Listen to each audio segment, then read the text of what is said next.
Before we go any further, just want to thank all the people over on Patreon, because without their help, none of this upgraded content that you'd be seeing would be possible. Over on the Patreon, you get exclusive sneak peeks at upcoming videos. You also get access to the Patreon only Discord server. Coming up soon, I'm going to be working on talking about other anime that I can't talk about here on YouTube, like say ReZero, Konosuba, and etc. I'm also going to start posting the scripts for video essays, and every 3 months we do an anime and manga haul. We also are going to open up the Patreon only Discord server to YouTube members at the $2 price tier, which also means that members will be seeing their name here alongside the patron. But with that being said, let's get back into today's video.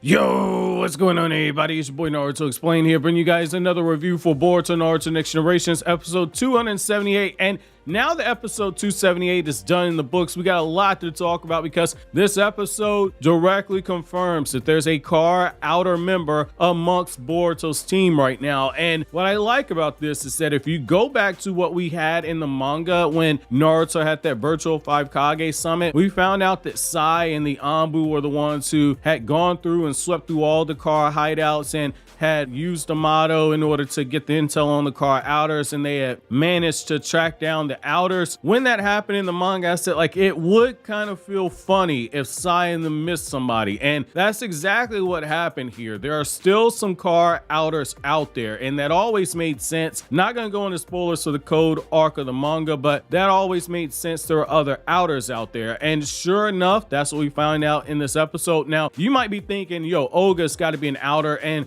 I went into this Boruto sub arc thinking, like, yeah, he's probably the outer. However, we have another confirmation that while Ouga might be an outer, remains to be seen. We know for a fact there is an outer amongst Boruto, and that outer car member ends up getting outed by not just the girl from the Cloud Village, but also Sarda's the one that discovers it. So essentially, that kid who said that he worked with Konohamaru, he was actually a car outer member, and it looks like he was able to escape all the hunting down that happened when they first began hunting down Code. And that kind of makes sense now, because Sasuke did say, like, I'm gonna go look for more clues for Code. So this arc right here, despite what a lot of people sticking around saying, even though I told you guys weeks ago, even though people who are plugged in with the anime kept saying, like, no, this is a prologue arc that's directly setting up the Code stuff, that's what's happening right here. So now that we got that out of the way, let's back things up and get into the recap portion of the review. So I gotta say, I like how the episode opens up and you have this moment where everyone is going around after the tensions are super high, and they're giving their backstories and exposition on what it is they want to do once they get out there. And, you know, Boruto's like, man, I want to be a ninja like my master Sasuke. I'm going to complete this mission. The typical generic answer that you get from Boruto. However, the one that grabbed my attention was the girl from the Cloud Village, who first she gets the answer of, like, oh, I just want money to buy a private beach and keep it to myself. And I was like, man, this chick right here, this is like every dude's worst nightmare when it comes to child support and alimony, man. She's gonna be a demon. That was my first reaction, right? I was like, man, I looked at the grown man perspective for a second,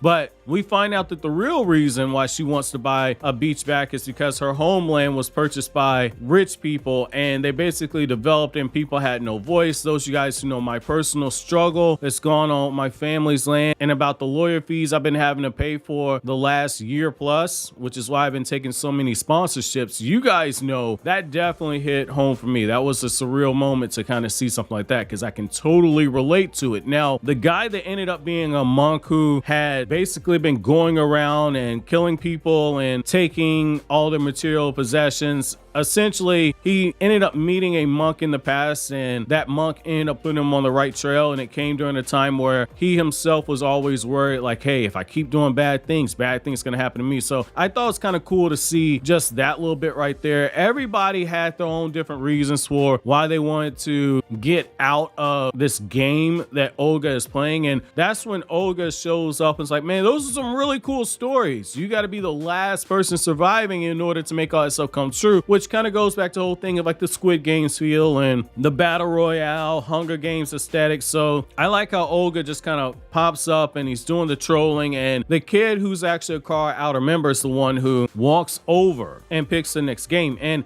it makes you realize that Ouga actually was pretty smart because he had multiple car outers inside of there. So that's kind of cool to kind of see that right there, that like this whole time the deck has been stacked against Boruto and company. Now the game that they're having to play here is actually one that when you think about how it's meant to divide people, it's actually kind of ingenious. So they're inside what appears to be either an octagon or hexagon. I didn't count all the sides on there. It's either 6 or 8 sides. It might be 8 sides, but essentially there's a button on each of the walls. And so when you push one of the buttons, it ends up either making the ceiling come down closer, or it makes the ceiling has spikes come down with it. You got buzz saws and all these different things that can pop out. So they finally get the right combination. However, because that ceiling is coming down, you can't stop the ceiling from coming down. You can't stop the spikes attached to the ceiling. And so essentially they push the very last button, and the last button opens up hiding places. However, there's only a set number of hiding places. And so essentially there are going to be people who are not going to be able to hide in it because it only allows one person. So you're looking at this and you realize it's a race against time. So Boruto, after using water release, because the kid who is a car outer uses fire release and almost catches everybody on fire, which now you know that that was intentional. Boruto uses water release and he realizes that the water is draining somewhere. And so Boruto puts his ear to the ground and he hears the dripping sound. And so when Boruto hears this, he gets the bright idea of like, hey, there's got to be a bottom here that we can actually break through, which is a smart thing. That was a good observation from Boruto. You clearly see those Minato Namikaze genes at work. And so Boruto then begins trying to use the Rasengan. The Rasengan first didn't work on the ceiling, and when he tried to use the Rasengan on the floor, it doesn't because it's so reinforced. And so what you end up seeing here is that Boruto, working in conjunction with the others, they're using a Rasengan, the car outers using a fire release enhanced punch, and the monk's just using his bare hand. He's punching the ground, blood squirting out of his hand. And so they start using those coordinated efforts, and they're not really getting anywhere. They put a few cracks in the ground, but essentially that floor is just like reinforced diamond basically. And so after the girl from the Cloud Village gets talked no jutsu into actually giving the true reason why it is that she wants to stay alive, you get this moment where she reveals that she's actually a sensory ninja, and she's actually got some very skilled sensory abilities. It's very similar to what you saw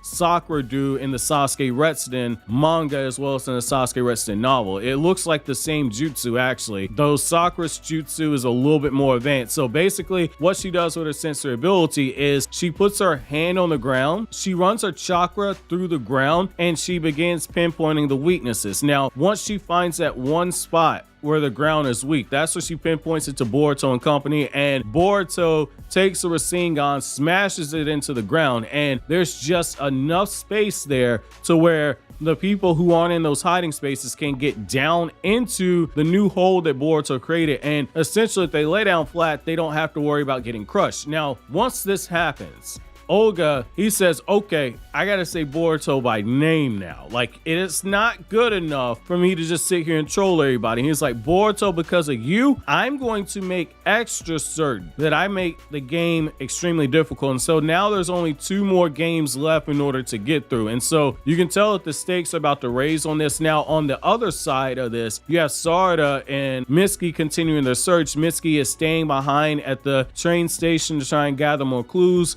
Kawaki and Sarada begin running off to a library in the Land of Fire. Sarada gets the bright idea to start cross-referencing all of the names on the list that had the people that went on that Thunder train. And so essentially that's where they learned that there was actually a car outer amongst them. How that car outer was able to actually board a train remains to be seen. Guess he used some type of transformation jutsu, or guy was able to lie his way out of like not being arrested. There's more to the story here that ain't been revealed. However, I will say, just making those extra connective tissues, that's something that is needed there, because this ties back into what we were told in the manga. There are more outers out there. This ties back into setting up for the code arc of Boruto, which will be starting in Q1 of 2023, whether that's January, February, March, or even early April. It remains to be seen, because April's usually where people have their earnings calls. So it's going to be very interesting to see how they continue to set this up. As I've been telling you guys, as far back as when Boruto and Sasuke are going to go get that hawk. I said that we were in the prologue for the Code arc, and so this is it. This is it. We're getting the setup for this. So I mean, overall, I'm cool with the episode. There were a few parts in it where I noticed a few things that really kind of stood out, not necessarily for the better, but I think Honda, when it comes to the script, I think Honda wrote a good episode. I actually like the episode from a story perspective, from a character perspective, from just how everything is starting to connect from a funneling method where you have a bunch of stuff that doesn't seem like it is fitting together, and it's actually coming together as you get closer towards the end. So I'm good with it.